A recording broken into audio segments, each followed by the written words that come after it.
TV 9 and 10, Northern Michigan's news leader, this is the Night Side Report. Well, they want a change in the government, and they say they'll do almost anything to get that change. They are a volunteer citizens military group that calls itself the Northern Michigan Regional Militia. TV 9 and 10's Dee Morrison met them on their training ground and has more on what they're all about. They're your neighbors, friends, maybe even your family. They're the Northern Michigan Regional Militia, a citizens military group. Their literature describes them as an offshoot of the National Guard, and they're spreading across the country. In just 8 months, the group has grown from 3 men in Emmett County to hundreds in 65 counties across Michigan and in 26 states across the U.S. We have federal officials, bureaucrats, and tyrants that are perverting the Constitution. And we are ideally sending a real strong message that the people are saying enough is enough. Because, as I said, the movement is growing throughout the country. Members say they're against the United Nations and the idea of world government. They want citizens to regain control over American lawmakers and cite the crime bill and the handling of the Waco, Texas cult as evidence of a federal government out of control. Here were a number of people, innocent, guilty, or whatever, is immaterial. They never had due process, and that's what upsets the people. While many people may agree with the principles of the group, it's the weapons that scare some away. But the members do say they have the constitutional right to bear arms, and they're willing to use them if it comes down to that. We can turn our government around, but in case we can't turn it around, we do need to be prepared.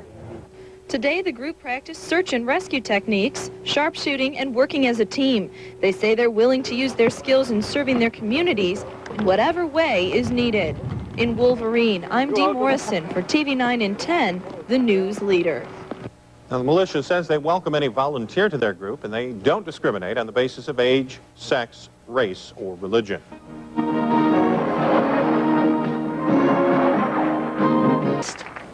More people here in northern Michigan are arming themselves with guns, and while plans to get gun owners together have come under fire in some communities, it looks like others are now following suit. Our Paul Newton has that story. Some say it's alarmist, others common sense, but more and more Michigan gun owners and other residents are organizing themselves into community militias. Since some tried to shoot down plans for a Petoskey area militia this summer, other firearm owners now say they're under the gun to defend their rights, but say a militia is about more than just the Second Amendment. We need to be aware of how to survive in this world, but the big thing is we're trying to get out the truth to people, trying to open people's eyes as to what is happening in this country. Kennedy says so far over 100 people in Grand Traverse, Benzie, Wexford, and Manistee counties have shown their support for a militia division. While to some that means over 100 guns in the neighborhood, others say organization is the safest way to manage what can be a helping hand in a crisis. Militia is basically, by the Constitution, a front line. And the police have been on the front line for years and years and years. They need to work together. Local law enforcement officials say they are aware of efforts to organize area militias across the state. And even if that doesn't mean arsenals of arms and ammunition, they say there's still cause for some concern. But as long as the groups are acting under the letter of the law, they say there's not much they can do to keep gun owners from getting together. The Emmett County militia got off the ground last spring. More than 60 other communities already have organized divisions across the state. I'm Paul Newton for TV 7 and 4, your 24-hour news station. And are they crime fighters? They are the unknown patriots, Michigan secret soldiers who say they will gladly die to protect their constitutional rights.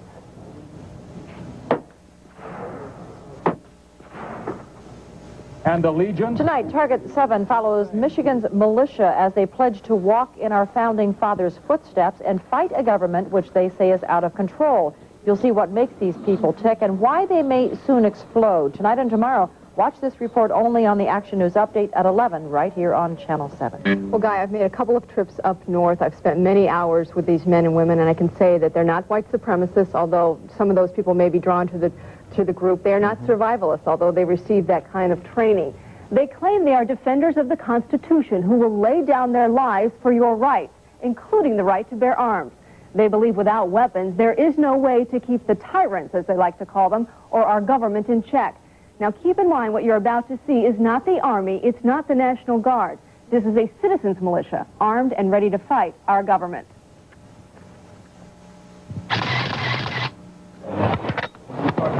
There we go. Deep in the woods, not far from the resort town of Harbor Springs, gunfire pierces the cool fall air.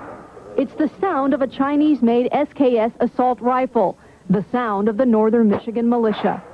I think we're on a slippery slope leading to civil war. We have a constitution that was given to us by our founding fathers. I'm willing to die for that. I'm willing to die for Christ, too. Dennis, you copy? I would say the militia is very well armed. How well armed is America? They're armed, but they won't say how many weapons they have. And they're preparing for battle with a government they claim is out of control. Their evidence? I think it can pretty well be summed up in 4 little letters, WACO. The tragedy at the Branch Davidian compound in Texas. What really happened there was the destruction of a church under the United States flag in the color of law. When our own Army and Navy decides to stand against the Constitution of the United States of America, we'll call on a higher court. Who are these so-called freedom fighters who can quote the early American patriot Patrick Henry as quickly as they quote the scriptures? They are a patch quilt of rural gun owners. This rifle was built in 1912. These are just fine old firearms. Military veterans and patriots disenchanted with the political system. We call our legislators and they don't listen. They go ahead and do what they want to do. We vote, but it doesn't seem to make a difference.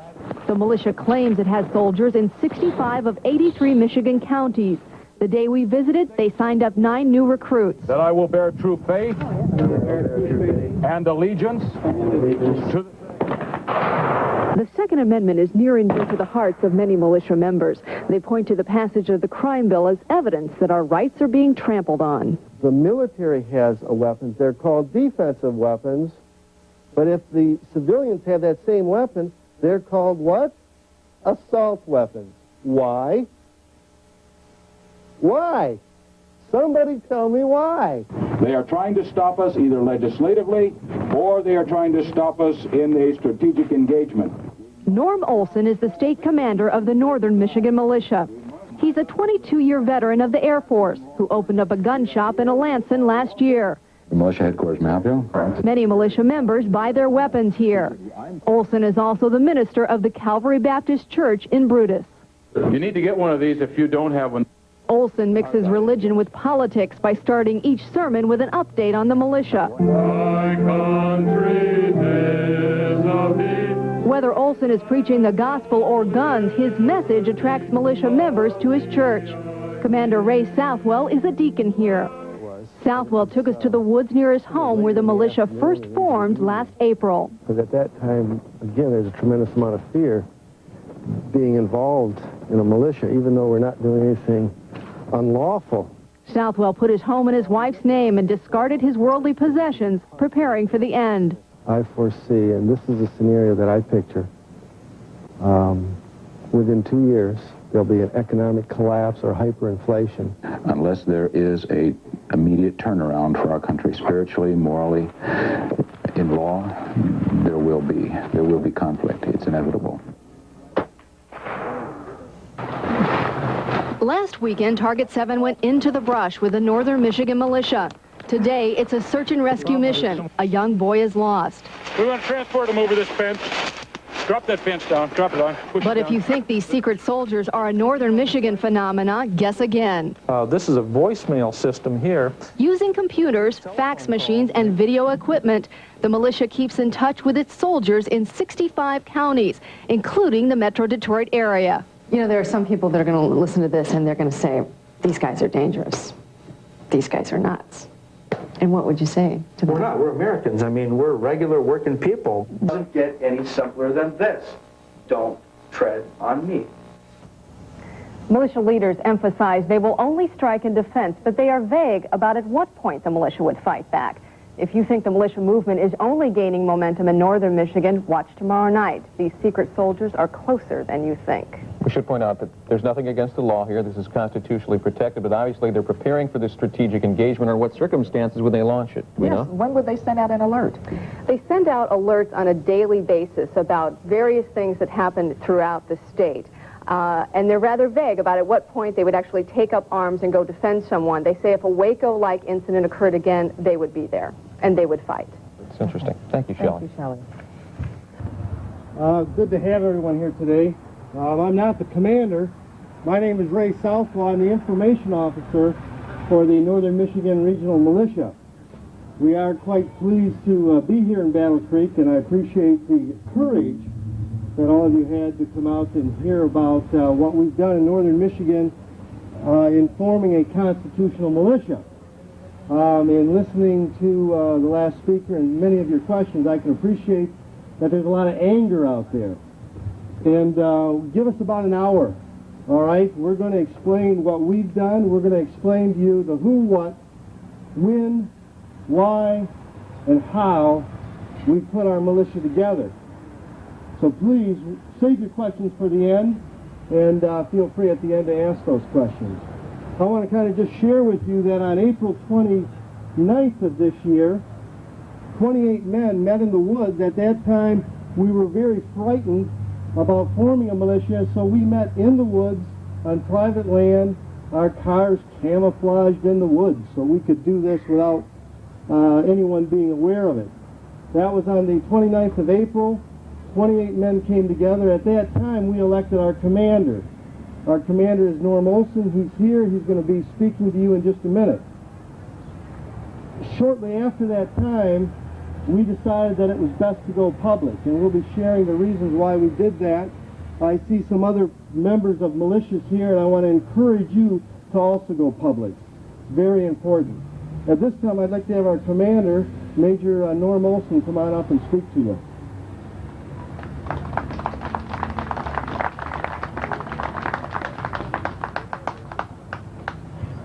Thank you, Ray. A man walked into a hardware store and he said, I need a tool to cut a half-inch hole in a 2x4. And the hardware store owner said to him, he said, do you want twist drill or do you want a spade drill? Well, I want a tool to cut a half-inch hole in a 2x4. Well, do you want cold steel or will hardened steel do? He says, listen, mister. He said, all I need is something to cut a half-inch hole in a 2x4. And after listening to politicians, I feel a little bit like I'm talking to hardware store owners. Enough is enough. What I need is liberty. What I need is freedom. And you need to listen very closely to what we're going to tell you this afternoon. We've had enough. Enough is enough. And I serve notice to all of the tyrants. I serve notice to FDR and the New Deal. I serve notice to Lyndon Johnson and the Great Society. I serve notice to Bill Clinton that enough is enough, and we're here, and we're not going to go away. We've had it. Enough is enough. You've talked about wars of revolution. I talk about a war of liberation. I talk about securing something for our posterity that we need to do. I mean, you read these words etched on this statue behind me, and those words cannot be etched deeply enough or indelibly enough to give the true meaning of what loyalty and devotion and honor is all about. We've pretty well fallen asleep at the controls in our country, and enough is enough. It's time that we stand up. It's time that we speak up, but by God, it's time that we wake up. And if we're going to be the men and women of honor, if we're going to have the dignity, and if we're going to have the principles that God intended that free men and women ought to have, then we're going to have to do the job. We've fallen asleep, and it's time to wake up. The militia is the answer. Now listen to me very closely. I retired after 21 years in the Air Force, and then I took a job as a school teacher. I taught school for 7 years, and then I took a job as a pastor, and I'm pastoring a little Baptist church up in the woods up in northern Michigan. I find that the congregations never change. Whether I'm talking to men in uniform, or whether I'm talking to school children, or whether I'm talking to people in a congregation, the audience doesn't change, nor does the message. I've got something to say, and you've got to listen. Many of you are military members. Many of you have retired from the service. Many of you have served honorably.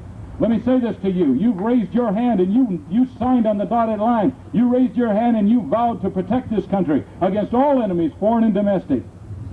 You have never disannulled that vow.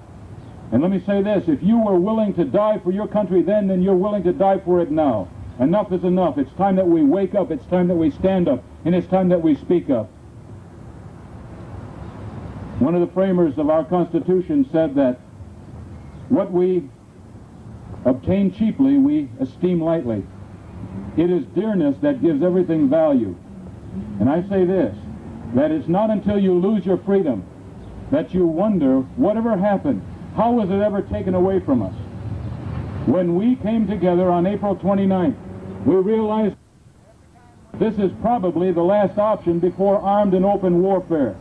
I say to you today that unless the attitude of this country changes, unless the spirit of this country changes, then warfare, armed rebellion is inevitable. And I don't want that. I want to protect my children from that.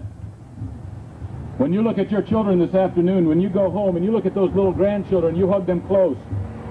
And now one day you're going to be in a graveyard someplace, and those people are going to come out and they're going to look for you and that gravestone. God help you if they have to push the weeds away. God help you if they come out there to curse your name and your memory because you didn't stand in the valiant hour. But how wonderful it would be if they came out and said, come on, let's talk about Grandpa. Let's gather around this gravestone and talk about Grandma, how she and how he stood, and how they gave the last full measure of their loyalty and their devotion and their honor to a principle, and that principle is freedom, and that principle is dignity. We need to form militias. The militia is legal, the militia is constitutional, and if you're going to form a militia, we are going to tell you how to do it, and we're going to tell you how to do it quickly. Let me say this, that the hour is desperate. Time is running out. You've read enough literature, you've heard enough rhetoric, you've watched enough programs, you've listened to enough rumors about black ninja turtles jumping out of helicopters and UN troops amassing along the Canadian border. Good night, nurse, there's 1,000 rumors. But what about reality? What about reality? If you want to take this nation back, think about eating an elephant. You don't eat it all at once. You just grab hold and start gnawing where you are. And I say to you that we can take back Michigan, and we can take it back county by county. We can establish 83 strong constitutional and legal brigades in this state, and when we do, and when our numbers rise, and when we're organized, and when we're legitimate, and when we are visible before all, then perhaps one day, we won't have to go groveling to the politicians begging. They'll come to us asking us, what do you want me to do? That'll be a change, won't it? A refreshing change. Jefferson said that when the government fears the people, you have what? Liberty. But when the people fear the government, you have tyranny. You know the words. You know the words. And I say this to you who may be weak-hearted. If you love wealth more than liberty, and you love the tranquility more than the animating contest of freedom, then go home in peace. We ask neither your counsel nor your arms. Crouch down and lick the hands that feed you. May your chains rest lightly upon your shoulders, and may posterity forget that you were ever our countrymen. This is our finest hour, gentlemen, ladies. This is the time when we have to stand up. When we formed the militia, we realized that it was going to have to be formed based upon three principles: legitimacy, organization, and visibility. You will find that you cannot achieve one without the other two. You cannot escape and run back up into the woods. Many people are here today, and I applaud you for being here, but I say unto you that 10 times this many wanted to come, but they were afraid to come out in public. Don't be hidden. Walk out from under the shadows. Walk out from behind your barriers and your fears. When your fear turns into righteous indignation, then America can use you. But we can't use you if you're sniveling and afraid to take back liberty. You've got to want it so badly that you're willing to die for it. And I say unto you that unless you've already died to yourself, then you'll never achieve the principles that are nobly engraved in this rock behind me and also in the Constitution. Every one of those men who signed their name on the Constitution and gave their name to the Declaration of Independence pretty well signed away their death warrant. They pretty well gave away their life. They realized that they had died already. And until you're ready to die to self and live for a higher principle and a higher calling, that which many, many, many have already given the last full measure for, then you're not worthy to be called a patriot. You're not worthy to join a militia.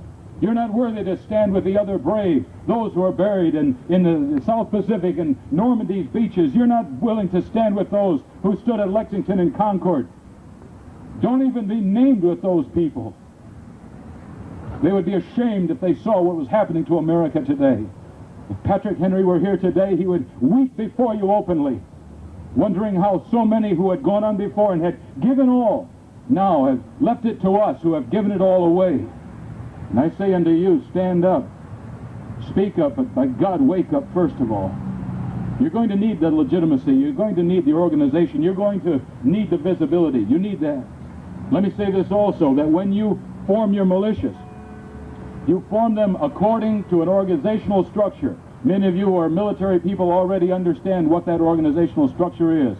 You and your brigades elect your own commander. Let the commander appoint his command staff. Let the command staff work together to appoint the lieutenants who are going to be the squad leaders in those various elements and those needed portions of your brigade unit. And all working in concert, working together, and the brigades across the state networking one with another, till 83 brigades established, up and running. We can convey information from one brigade to the other. We can tell brigades where there's trouble in America, where there's trouble right here in our state. And by God, let us never stand by and watch what happened at Waco happen here in America again. And never, never, never in Michigan. When I saw what happened out there and realized after the time, I believe I was like many of you. We sat around and watched it like a soapbox drama. We waited and waited and waited in 50 days just waiting for the culmination of that terrible tragedy out there. And what you really saw was a church being destroyed and bulldozed under the color of law, under the American flag. You may not agree with those people out there, but they had every right to practice what they were practicing out there. So do you. And I don't care whether your God is a Buddhist God, or your God is a Muslim God, or your God is the God of Jehovah. I tell you this, that's what America is all about. Let me say this also, that you have to recognize, you need to recognize three things when you start your brigades. We talked about legitimacy, we talked about organization, we talked about visibility. You need to be visible. You need to meet and muster. You need to come together for your assemblies. You need to come together dressed in camo and web gear. You need to be carrying your rifles. Let me say this, no one will listen to you unless you do. I know that for a fact.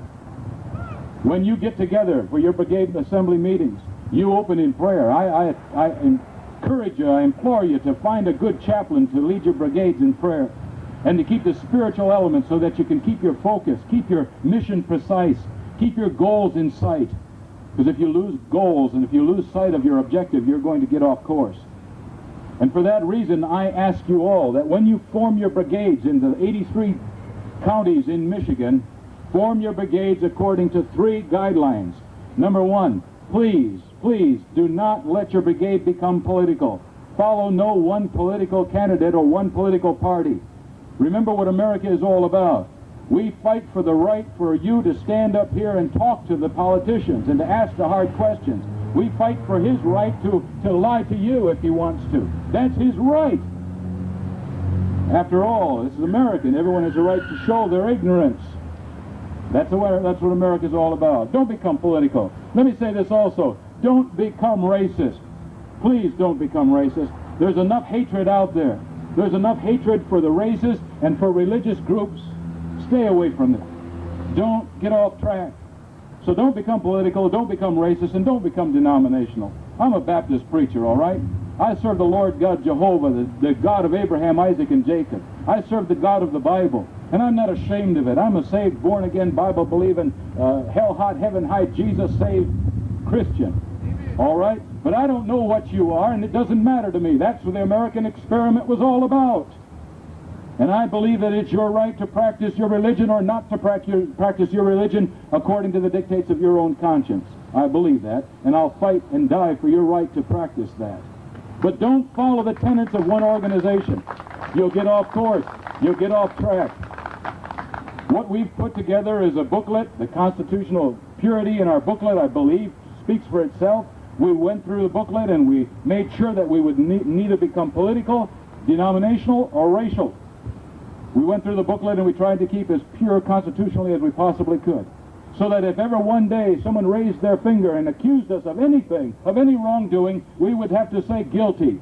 Because we would be guilty of the very same crimes that those men who signed their name on the Declaration of Independence were guilty of. The very same crimes. And I say to you, be politically clean, be racially clean. What I mean by that is do not become racial, and please do not become denominational in that you follow just one strict tenet. Invite everyone to come in. Invite everyone. You need in your brigade, you need minority people. You need Mexican Americans or those people from Latin descent. You need the black people in your brigades. You need the Jewish people and people from the Islamic faith and Buddhist faith. You need American Indians, the Native Americans. You need them in your brigade. So that no one can point a finger at you and accuse you of any wrongdoing. For you are Americans. And this flag that we stand beneath today means that to all people in America. Let me say this also.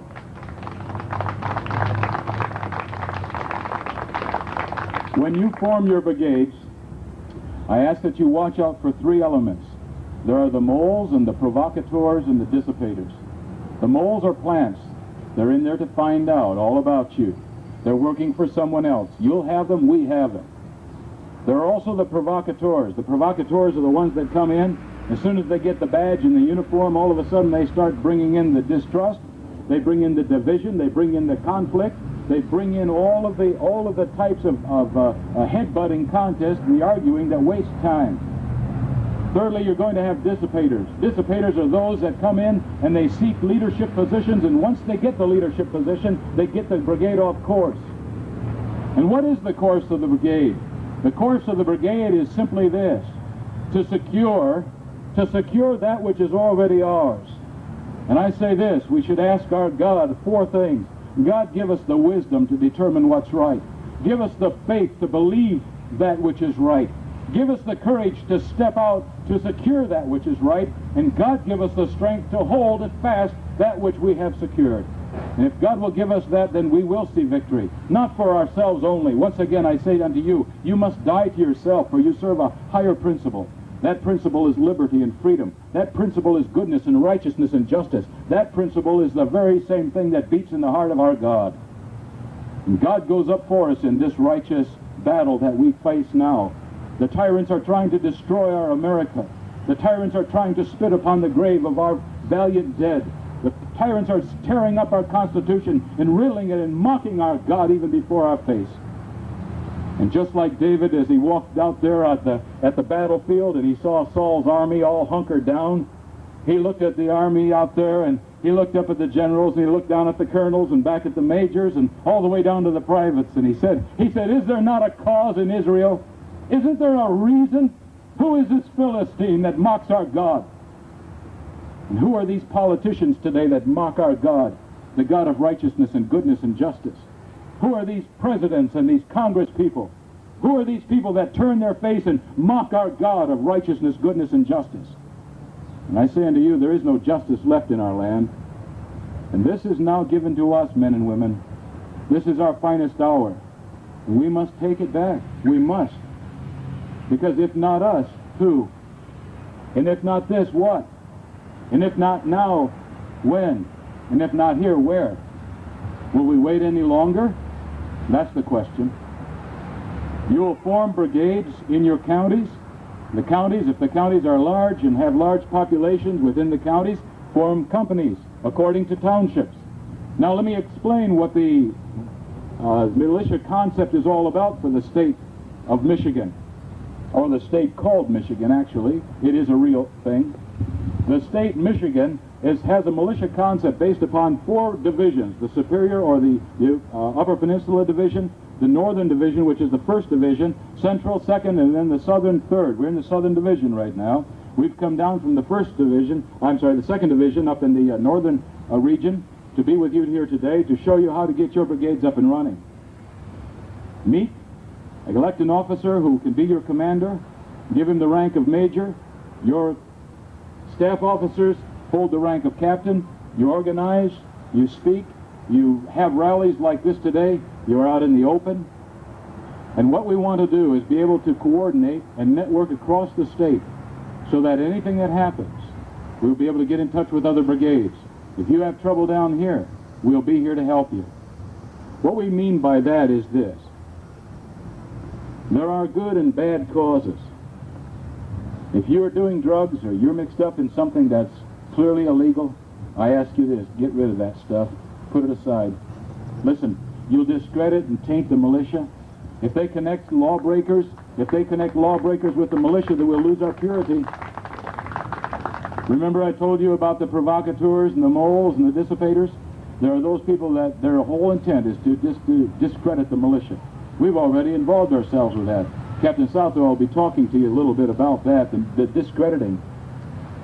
But keep it pure. Watch out for that. Keep your lives pure. Keep your lives holy. Keep your lives just before God, all right? And other men. Remember this. Stand up. You're an American, my friends. Patrick Henry said, I'm not a Virginian, I'm an American. He had lost the colonial identity of his state. He found himself now standing with 43 others in that Constitutional Congress. And he said, I'm not a Virginian, I'm an American. He said that a hush fell over that room as that thought sunk deep into the hearts of those men assembled there. We are Americans. My cause is your cause. My children belong to you. Remember back when you kept an eye open for the other children in the neighborhood? Remember back when you watched out for your neighbors? Remember when your responsibility was that for your neighbor's safety and well-being? And now we've all turned into pretty much isolated people, haven't we? When cable TV is more important to us than liberty, and getting the crabgrass out of the lawn is more important than getting the scoundrels out of the Congress. And I say unto you, we've got to get back to that old ethic. And what is that ethic? Well, I'm not going to preach, but let me tell you this. It's called the law of Christ. It's the law of love. It's brotherhood is what it is. It's my caring for your children. It's you watching out for my children. And God help the scoundrels and the moles and the slugs. God help those people that would ever lay a hand upon our children. I say to you that there are those who are trying to do it, to put the chains of slavery and tyranny upon those children's shoulders. And I don't know about you, and I don't know what course you'll take, but I know what course I'm going to take. And I say, as Patrick Henry said, give me liberty or give me death. I'm not going to stand by while this country just goes farther and farther into chaos, torn apart by those people who care not one bit about what that flag means. So I don't know where your heart is, and I don't know whether you've got enough courage. I don't know whether you're here today simply because you're curious or whether you're courageous. Time will tell. Many of you have been hurt. Many of you are afraid. Let me tell you about 4 groups of people that are going to be available to come into the militia. And then I'm going to turn it over to Captain Southwell. I've said enough. I believe I've stirred the heart of the ones who really care enough. In fact, let me say this. I don't believe that you needed us here today at all. I believe if you really cared about this country, you already had enough information. We call it in the clergy, we call it preaching to the choir. And I believe I'm probably preaching to the choir now because y'all know what I'm saying. But you're going to run into 4 types of people. You're going to run into the first group of people. Those are the people that are rational. They got their heads up. I mean, they know. They got their eyes open. They're aware of what's going on in America, and they're going to do something about it. Those are the ones who are suited for leadership. Then you got the second group of people. These are the people that are afraid. They're filled with fear. They're filled with grievances and anger. They're the ones that have been kicked around by the IRS and the VATF, and they've been kicked around by the state police, and they've been kicked around by politicians who they thought they could trust, who would answer the telephone, who would really call them back. Listen, you'll find that your brigade units will turn into a therapy group very quickly. You're going to have people coming to your brigade meetings who have been grieved and hurt and injured, and you, who are the leadership, are going to have to sit down and turn that anger into a potential, a righteous indignation to do something good, lest somebody does something terrible. And nobody wants that. Nobody wants some satchel charge to blow up some county building. Nobody wants somebody to walk in, some crazed killer, and start opening fire on our congressman. Don't let me say it, Lord. We don't want that. You're going to have a third group of people also that you're going to encounter. This is the group I call the tavern group. They sit around in the tavern and they find themselves immersed in the glories of the past. These people are still winning wars in World War II and Korea and Vietnam. They'll waste your time for endless hours telling you about how great the battle was back then. Those people are in a state of denial because they're afraid to look clearly at what's coming on the horizon. They're afraid to lift their head up and realize that the storm clouds on the horizon are far worse than anything they've ever seen before. And they would rather live in the glories of the past than to look toward the future. They're in a state of denial. Then there's group number 4, the Roseanne Arnold group. More concerned whether the beer's cold and the popcorn's fresh and the soap is soft than they are about liberty. They're the ones I don't know and I don't care. Don't tell me this. Don't give me this literature. I don't really care. You can deal with group number one, the leadership people. You can deal with group number two, the ones that come to you for leadership. But I say to you, leave number 3 and number 4 alone. Just let them walk on by. The Bible tells us, contend not with a fool lest you become like him. Let me add to that, lest you waste time like that fool. Stay away from those people that just want to sit around and give you war stories. Tell you how they used to do it, or tell you how you ought to do it. You've probably heard that already, haven't you? People coming to you telling you how you ought to do it. Well, I say, by God, get out and do it, man. Do it. Don't just sit around and tell me how. Do it. Everybody's got an opinion. They're like noses. God give us men. A time like this demands strong minds, great hearts, true faith, and ready hands. Men whom the lust of office cannot kill. Men whom the spoils of office cannot buy. Men who possess opinions and a will. Men who can look into the eyes of a bureaucrat and damn his flattery without winking. Tall men, sun-crowned, who live above the fog in private duty and also in public living. For while they rabble with their thumb-worn creeds, their large professions and their little deeds mingle in selfish strife low, freedom weeps. Wrong rules the land and waiting justice sleeps. I say to you, it's about time that we wake up, because justice is